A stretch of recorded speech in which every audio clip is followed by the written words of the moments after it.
ବିଳମ୍ବିତ ରାତିରେ ଗୋଠ ଛଡ଼ା ବଡ଼ୁଆ ହାତୀର ଉପଦ୍ରବ ଭାଙ୍ଗିଲା ଘରର କାନ୍ଥ ତଳେ ଚାପି ହୋଇ 2 ବର୍ଷର ଶିଶୁ ମୃତ ପରିବାରର ଅନ୍ୟ ସଦସ୍ୟମାନେ ଆହତ ହାତୀଗଡ଼ ଗୋଷ୍ଠୀ ସ୍ୱାସ୍ଥ୍ୟ କେନ୍ଦ୍ରରେ ଭର୍ତ୍ତି ରାୟବଣିଆ ଥାନା କେନ୍ଦୁକୁଣ୍ଠା ଗ୍ରାମରେ ଘଟିଛି ଘଟଣା ସୂଚନା ଅନୁଯାୟୀ ବାଲେଶ୍ୱର ଜିଲ୍ଲା ରାୟବଣିଆ ଅଞ୍ଚଳର ଆଖପାଖ ଜଙ୍ଗଲରେ 30 ଟିକିଆ ହାତୀପଲ ଦୀର୍ଘ ଦିନ ଧରି ରହୁଛନ୍ତି ଦିନ ସମୟରେ ଜଙ୍ଗଲରେ ରହୁଥିବା ବେଳେ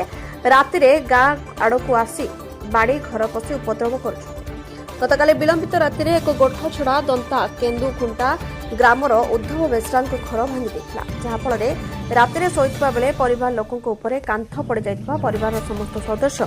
କାନ୍ଥ ତଳେ ଚାପି ହୋଇଥିଲେ ଖବର ପାଇ ରାୟବଣିଆ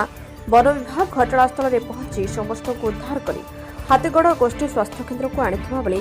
2 ବର୍ଷର ପୁଅ ଓମରାମ ଓରଫ ନାରାୟଣ ବେଶ୍ରାଙ୍କୁ ଡାକ୍ତର ମୃତ ଘୋଷଣା କରିଛନ୍ତି ପରିବାରର ଅନ୍ୟ ସଦସ୍ୟମାନେ ଆହତ ହୋଇ ଚିକିତ୍ସିତ ହେଉଛନ୍ତି ଉଦ୍ଧବ ଜଣେ ଗରିବ ପରିବାର ହୋଇଥିବାରୁ ସରକାରୀ ସହାୟତା ପାଇଁ ନିବେଦନ କରିଛନ୍ତି ପରିବାର ଲୋକେ ବାଲେଶ୍ୱରରୁ ଗୌରୀଶଙ୍କର ମହାନ୍ତିଙ୍କ ରିପୋର୍ଟ ରିପବ୍ଲିକ୍ ଓଡ଼ିଶା।